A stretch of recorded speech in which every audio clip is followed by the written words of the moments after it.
Court case और मुकदमों की दुनिया में अचानक अनेकों बार ऐसे मोड़ आते हैं जब हमको लगता है कि अब तो हम ये केस पूरी तरह हार जाएंगे, इसमें डिफीट खा जाएंगे।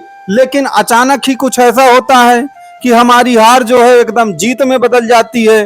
तो ये जो हार हमारी एकदम जीत में बदल गई है, उसके क्या कारण है? आखिर कोई ना कोई ऐसी दिव्य शक्ति जरूर होगी जिसने हमारी हार को जीत में बदल दिया है। तो आज हम उसी दिव्य शक्ति को जानेंगे कि कैसे हमारी हार जो है कोर्ट कचहरी में एकदम जीत में बदल जाती है और उसके कौन से कारण हैं। तो याद रखिएगा, उस दिव्य शक्ति का जो सबसे ज्यादा प्रमुख कारण है वो आपकी कुंडली के ज्योतिषी जो राजयोग हैं, जो ज्योतिषी आपकी कुंडली में ऐसे योग बन रहे हैं जिन्होंने आपकी हार को जीत में बदल दिया है। तो आज हम उन्हीं योगों के बारे में बात करेंगे कि अगर आपके खिलाफ कोई भी मुकदमा चल रहा है तो क्या अचानक आपकी उसमें जीत हो सकती है या नहीं हो सकती है। तो बंधुओं, यहां पर एक बात याद रखिएगा, अगर आपको कभी भी ऐसा लग रहा हो कि नहीं नहीं हम तो ये केस पूरी तरह से हार ही जाएंगे, तो वहां पर एक बात याद रखिएगा, आप अपने गोचर को देखिए।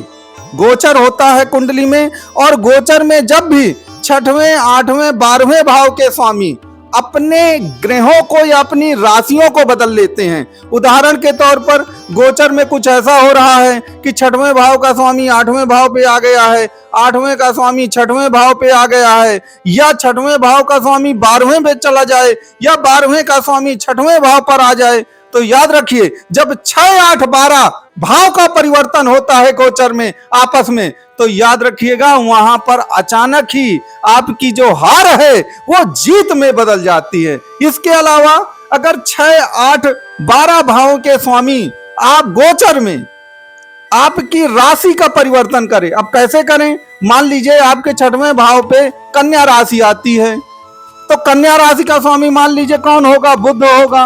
अब 8वें भाव का स्वामी मंगल होगा, चूंकि वहां पर वृश्चिक राशि आए तो मंगल की राशि में बुध बैठ जाए, बुध की राशि में मंगल बैठ जाए, अर्थात 6वें और 8वें भाव में जो राशियां पड़ती हैं उनके स्वामी जो हैं अपने स्थानों को एक्सचेंज कर लें।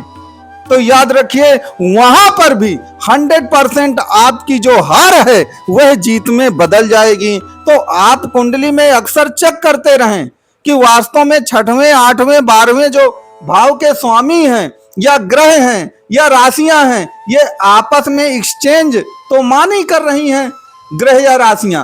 अगर ऐसा हो रहा है तो आप मान के चलिए आपकी जो हार है वह जीत में बदल जाएगी। दूसरा ज्योतिषी कारण ध्यान दीजिएगा कि आप जिस जन्म नक्षत्र में पैदा हुए हैं, आपके जन्म का जो भी नक्षत्र है, जब भी शनि उस नक्षत्र में आता है तब भी वह आपको कोर्ट केस और जो भी आपके मतलब मुकदमे चल रहे हैं, चाहे पुलिस केस हो, कोई भी लीगल मामला हो, वहां से वो आपको छुटकारा दिला देता है।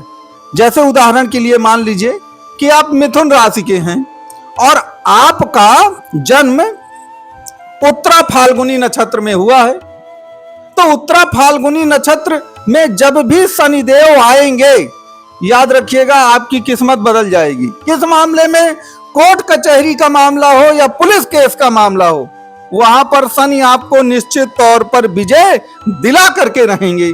तीसरा जो ज्योतिषी एक बहुत बड़ा कारण होता है कि आपने कुंडली में क्या सुना है कि एक महादशा है, एक अंतरदशा है, एक प्रत्यंतर दशा है।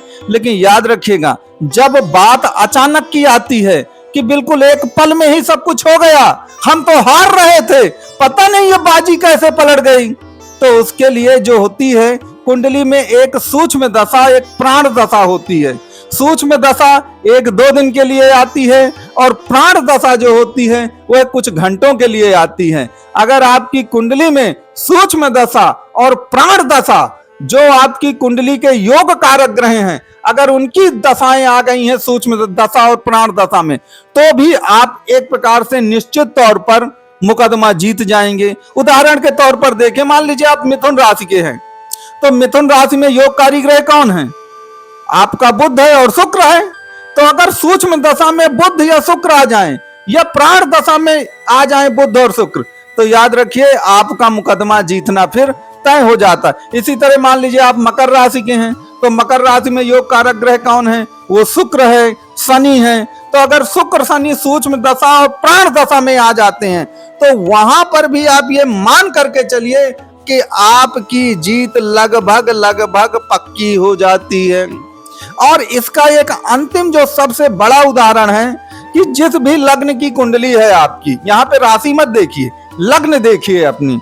अगर आपकी लग्न के अनुसार जो भी योग कारक ग्रह हैं, अगर उनकी महादशा या अंतरदशा चल रही है तो भी आप कुल मिलाकर के आपको कोर्ट कचहरी से अच्छी खासी राहत जरूर मिल जाएगी आपको। भले ही आप पूरी तरह बरी ना हो, लेकिन आपको उससे एक राहत जरूर मिल जाएगी। अब यहां पर कुछ बातों का याद रखिए। मान लीजिए जितनी भी क्राइटेरिया हमने आपको बताया वो फुलफिल नहीं हो रहा आपकी कुंडली में, ऐसा कोई योग नहीं बन रहा, ऐसी कोई महादशा भी नहीं आ रही है, कोई राशि परिवर्तन भी इस तरह के नहीं हो रहे हैं, तो फिर आखिरकार हम कौन सा उपाय करें?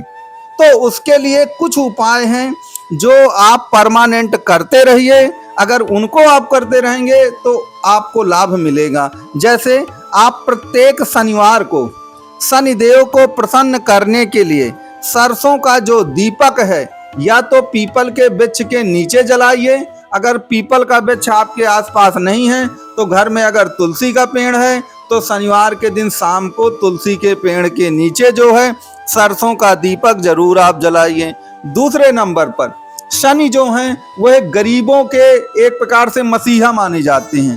तो अगर आप गरीबों की मदद करते हैं, मजदूरों की मदद करते हैं, तो याद रखिए निश्चित तौर पर शनिदेव जो हैं वह आपको लाभ प्रदान करेंगे और आपकी जितनी भी मुसीबत हैं उनको पूरी तरह से खत्म कर देंगे। इसके अलावा अगर आपका कोर्ट कचहरी या मुकदमा चल रहा है तो एक नारायण कवच स्त्रोत होता है। अब उस नारायण कवच स्त्रोत की यहाँ पे चर्चा पूरा कर पाना संभव नहीं है, बड़ा स्त्रोत है, वो मंत्र है।